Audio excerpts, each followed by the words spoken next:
Selamat pagi dan salam sejahtera kepada Dr. Akmal Liza. Nama saya Go Ying Ying dari kumpulan Siksi.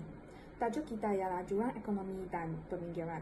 Jurang ekonomi dan peminggiran telah menjadi salah satu cabaran ideologi yang sedang dihadapi oleh umat manusia lokal. Jurang ekonomi yang besar antara kumpulan pendapatan, kaum dan juga wilayah telah menjadi salah satu penghalang pertumbuhan ekonomi negara. Kumpulan pendapatan isi rumah bulanan membahagi kepada kumpulan terendah B40, kumpulan pertengahan M40 dan kumpulan tertinggi T20. Berbagai laporan yang diumumkan oleh Jabatan Perangkaan Kerajaan seperti WKB 2030 telah mencerminkan situasi jurang ekonomi dan peminggiran menjadi semakin serius bertahun-tahun. Belanjawan 2020 dan WKB 2030 yang dibentangkan oleh Menteri Kewangan dan Perdana Menteri bertujuan untuk merapatkan jurang ketidaksamaan ekonomi antara kelas, kaum dan wilayah. Jurang ekonomi bermaksud perbezaan pendapatan dalam kalangan masyarakat daripada segi perbezaan kaum dan wilayah yang besar dan akan membebankan kos kehidupan golongan miskin dan menyebabkan peminggiran antara golongan kaya dan golongan miskin. Situasi ini juga akan menyebabkan inflasi. Assalamualaikum warahmatullahi wabarakatuh dan selamat sejahtera. Jadi pada hari ini saya akan menerangkan mengenai isu berkaitan dengan jurang ekonomi dan peminggiran. Berdasarkan statistik yang dikeluarkan oleh Jabatan Perangkaan Malaysia, pendapatan bulanan kumpulan T20 dan B40 telah meningkat sebanyak 5 kali ganda dari tahun 1989 ke tahun 2016. Ini menunjukkan jurang pendapatan antara dua kumpulan ini telah meningkat dari semasa ke semasa.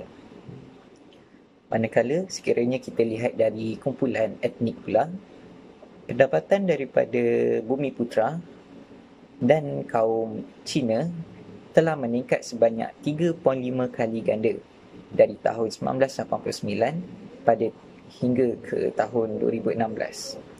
Manakala bagi kaum India dan Cina pula, jurang ekonomi telah meningkat daripada RM286 sebulan kepada 1,154 pada tahun 2016. Bumiputera turut juga tertinggal dalam sektor pekerjaan profesional, serta mereka hanya menyumbang kepada komuniti kecil dan perusahaan skala sederhana kepada ekonomi. Jadi, jurang ekonomi dan peminggiran ini boleh menyebabkan berlakunya perusahaan kaum sekiranya ianya tidak dibendung. Sekiranya kita lihat pada peristiwa 13 Mei di mana berlaku sejarah hitam bagi Malaysia, di mana berlaku perusahaan kaum antara kaum Melayu, Cina dan India sehingga berlakunya pertumpahan darah. Antara faktor yang berlakunya peristiwa 13 Mei ini adalah kerana faktor jurang ekonomi. Jadi kita akan lihat pada perbincangan pada hari ini untuk menyelesaikan masalah isu jurang ekonomi dan peminggiran ini. Terima kasih. Hai, selamat pagi. Nama saya Muhammad Farhan daripada grup Siksi akan membentangkan poster dari segi teori. Di dalam poster terdapat dinyatakan bahawa wawasan kemakmuran bersama 2030 ataupun WKB 30 diwar-warkan untuk membantu rakyat-rakyat yang berpendapatan rendah untuk diberi peluang dalam sektor ekonomi. WKB 30 ini telah diwar-warkan oleh Tan Sri Muhyiddin Yassin, iaitu pengerusi Institut Masa Depan Malaysia MASA pada tahun itu. WKB 30 merangkumi aspek yang luas iaitu kelas pendapatan, wilayah dan rantaian bekalan. WKB 30 dibahagi kepada dua bahagian iaitu 30% bukan warga negara dan 70% warga negara. Tetapi WKB 30 ini adalah bertujuan untuk membantu golongan-golongan pendapatan rendah, terutamanya golongan B40 yang mempunyai masalah dalam mendapatkan pendapatan yang stabil. WKB30 ini juga adalah salah satu usaha kerajaan untuk membantu rakyat-rakyat yang berekonomi rendah untuk diberi peluang untuk meningkatkan keupayaan mereka dari segi dalam sektor ekonomi. Atas inisiatifnya yang besar telah menghalang atau memberi kepayahan kepada kerajaan untuk membantu mereka kerana rakyat-rakyat bergolongan rendah ini bukan terkumpul pada satu negeri, terdapat pada semua negeri, yang membuatkan inisiatif ini amatlah sukar untuk dijalankan dengan efisien.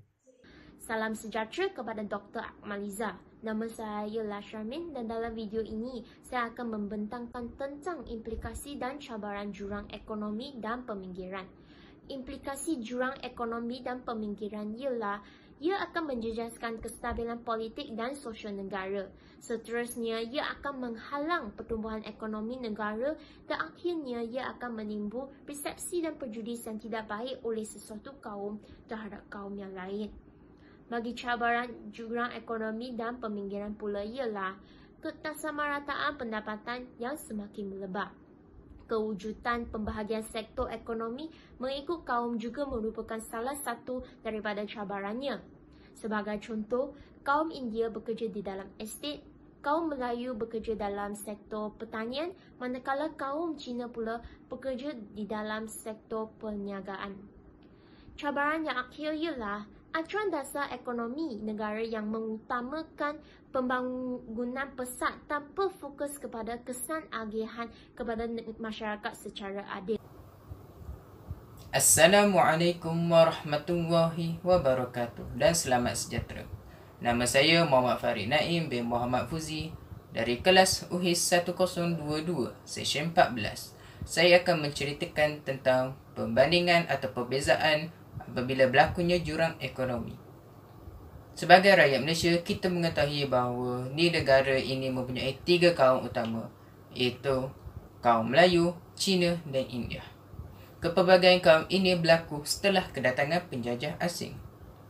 Oleh sedemikian, saya akan menceritakan tentang perbezaan jurang ekonomi sebelum dan selepas kedatangan penjajah. Aspek yang pertama, kegiatan ekonomi. Sebelum kedatangan penjajah, masyarakat Melayu menggiatkan aktiviti mengikut kesesuaian geografi dan ilmunya diperoleh, seperti pertanian dan perikanan.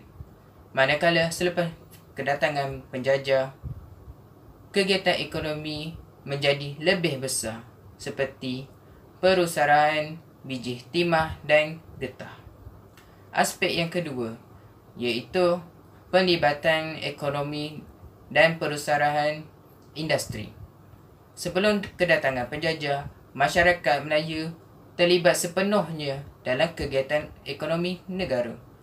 Manakala selepas kedatangan mereka, kemasukan Cina dan India telah menyebabkan kepelbagaian ekonomi, kegiatan ekonomi mengikut kemahiran masing-masing. Namun, lebih menyedihkan, kaum Melayu tidak boleh terlibat dalam perniagaan. Sekian, terima kasih. Salam sejahtera Dr. Akmaliza serta rakan-rakan. Nama saya Chua Lei Yong. Hari ini saya akan membentangkan rumusan tentang topik kita, iaitu jurang ekonomi dan peminggiran.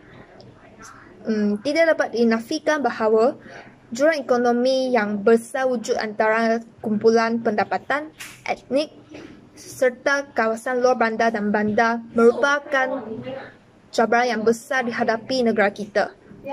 Dalam hal ini, kerajaan memang memainkan peranan yang penting dalam merapatkan jurang ekonomi negara kita supaya dapat menjamin kesejahteraan rakyat serta memastikan kemampanan pertumbuhan ekonomi negara kita pada masa hadapan. Ahli ekonomi Dr. Muhammad Abdul Khalik pernah berkata, ekonomi sebuah negara tidak dapat dipulih dengan pantas daripada krisisnya sekiranya wujud ketidakseimbangan dan jurang yang besar antara golongan kaya dan golongan miskin. So, beberapa cadangan telah dikemukakan untuk mengatasi masalah ini. Pertama, cukai yang adil kepada semua pihak dan serta dapat menyumbang kepada pertumbuhan ekonomi haruslah diperkenalkan. Kedua, akses penduduk kepada bekalan elektrik, bekalan air bersih, pendidikan serta penjagaan kesihatan haruslah ditingkatkan lagi supaya dapat memastikan semua pihak tidak ketinggalan. Ketiga, golongan B40 haruslah diberi perhatian yang berterusan bagi memastikan dasar, program dan pelan tindakan yang tepat dapat dilaksanakan bagi meningkatkan kumpulan berkenaan ke paras selanjutnya. However, namun semua usaha ini tidak akan berjaya sekiranya tanpa kerjasama daripada pihak-pihak yang berkaitan. Oleh itu, kerjasama daripada semua pihak, terutamanya rakyat, memang diperlukan untuk menjayakan dasar kerajaan dalam merapatkan jurang ekonomi dan peminggiran dalam negara kita. Sekian, terima kasih.